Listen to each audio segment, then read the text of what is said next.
Benvenuti a Mazzorbo, siamo qui nel pieno della laguna di Venezia per la consegna del premio Tasterette su questo tavolo qui da noi. Un premio che consegneremo all'azienda Venissa e a cui passeremo la parola velocissimamente. Per un veneto come me che viene dalla Repubblica del Terra, arrivare in un vigneto come questo alle mie spalle, salendo su una barca, è semplicemente meraviglioso. Quindi ringrazio Venissa per averci ospitati oggi e averci offerto questa stupenda possibilità.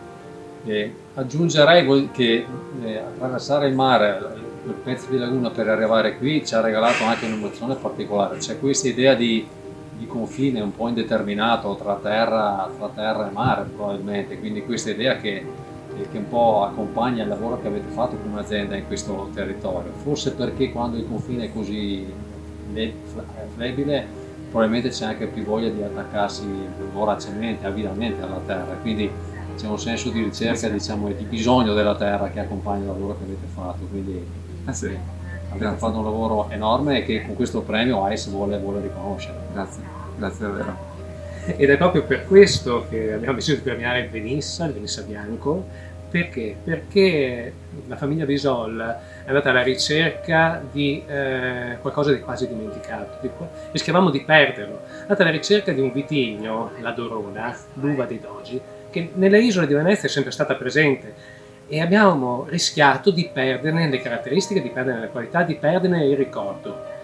Siamo circondati dall'acqua, questo vigneto chiuso tra queste mura, di da faccia alla vista, in realtà è circondato dall'acqua. L'acqua che è un elemento fondamentale per la vita delle piante, ma in questo caso diventa anche un elemento che può dare delle difficoltà, come è successo poi anche l'anno scorso, proprio in questo periodo. Per raccontare però Venissa lascio la parola a Matteo Bisol, l'anima di questa azienda. Sì, hai detto bene, perché un anno fa, poco più di un anno fa, questo vigneto era sommerso completamente dalla grande acqua alta del 2019 e avete detto molto bene che queste terre sono sempre state delle terre legate all'agricoltura e alla vita in particolare. Perché se è vero che Venezia nel suo centro storico custodisce tutte le tradizioni e l'anima del commercio delle grandi famiglie veneziane che hanno girato il mondo per portare le spezie, per commerciare tessuti, da questa parte della laguna, che oggi magari ci mettiamo 20 minuti ad andare a Venezia, però una volta a Remi erano delle ore, c'è una cultura completamente diversa. Qui è una cultura invece molto più povera, tra virgolette, ma ricca di sapere legato alla terra.